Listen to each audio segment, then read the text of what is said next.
आज हम बात करेंगे राज्य कर्मचारियों के संबंध में।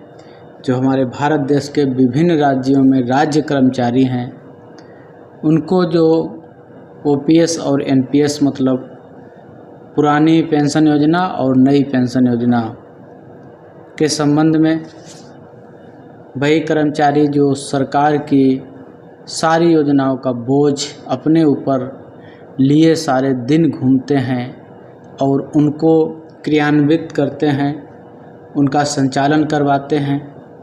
जैसे भी हो, अधिकारी तो सिर्फ ऑफिसों में बैठकर निर्देश आदेश देते हैं और इसके सिवा कुछ नहीं। योजनाओं के संचालन में, क्रियान्वयन में, ज़मीन पर उनको मूर्त रूप देने में हमारे जो कर्मचारी हैं वो अहम भूमिका निभाते हैं। चाहे वो ऑफिस में बैठ के काम कर रहे हों, चाहे फील्ड पर रहकर काम कर रहे हों। सरकार ने 1 जनवरी 2004 से न्यू पेंशन स्कीम या नई पेंशन स्कीम लागू कर दी। 31 दिसंबर 2003 के पहले जो भर्तियां हुई थीं वो पुरानी पेंशन स्कीम में आ गए और 31 दिसंबर 2003 के बाद जो भर्तियां हुई वो नई पेंशन स्कीम में आ गए। इन दोनों पेंशन स्कीम में क्या अंतर है वो मैं आपको बताऊंगा। 2005 में अटल बिहारी वाजपेयी जी की सरकार थी, उस समय से ये पेंशन बंद कर दी गई थी।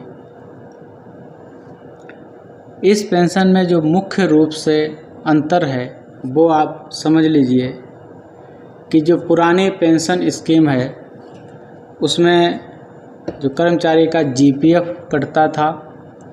नई पेंशन स्कीम में जीपीएफ नहीं है, इसमें ईपीएफ है।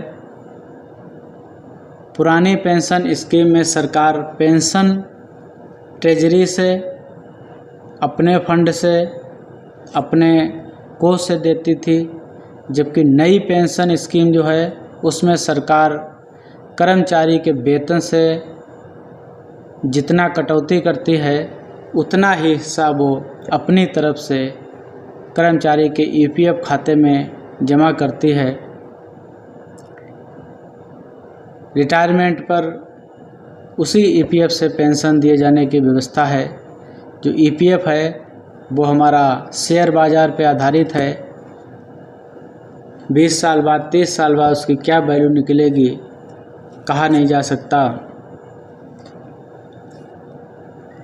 जो पुरानी पेंशन स्कीम में थी वो कर्मचारी के जो अंतिम वेतन होता था रिटायरमेंट पर, उस वेतन का आधा रुपया सरकार पेंशन के रूप में देती थी। साथ ही साथ उसमें हर छमाही महंगाई भत्ता जुड़ता था और सरकार पुरानी पेंशन स्कीम के तहत जो प्रोत्साहन राशि होती थी, ग्रेच्युटी होती थी, वो सरकार देती थी। नई पेंशन स्कीम में ये सारी चीज़ें ख़त्म कर दी गई और जीपीएफ का जो पैसा जमा होता था वो सरकार रिटायरमेंट पे सारा का सारा ब्याज सहित कर्मचारी को वापस कर देती थी। और नई पेंशन स्कीम में ऐसी कोई व्यवस्था नहीं है।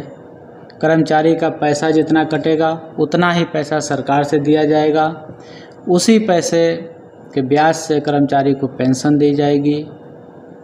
बहुत बड़ा अंतर कर दिया है पुरानी पेंशन स्कीम और नई पेंशन स्कीम में। अगर आप एक मोटे मोटे आकलन करेंगे तो कम से कम एक कर्मचारी को 40 से 50 लाख रुपए का नुकसान होगा इसमें अपनी सेवा काल के दौरान। आप किस पेंशन स्कीम के समर्थन में हैं बताइएगा।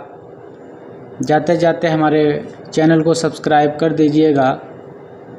आपके जो राज्य कर्मचारी आपके आसपास हैं उन्हें आप चाहें तो शेयर भी कर सकते हैं, क्योंकि जो फील्ड वर्कर हैं, कर्मचारी हैं, उनके पास इतना समय नहीं होता है कि वो यूट्यूब पर जाकर वीडियो को देख पाएँ उनकी व्यस्तता को मैं समझ सकता हूँ।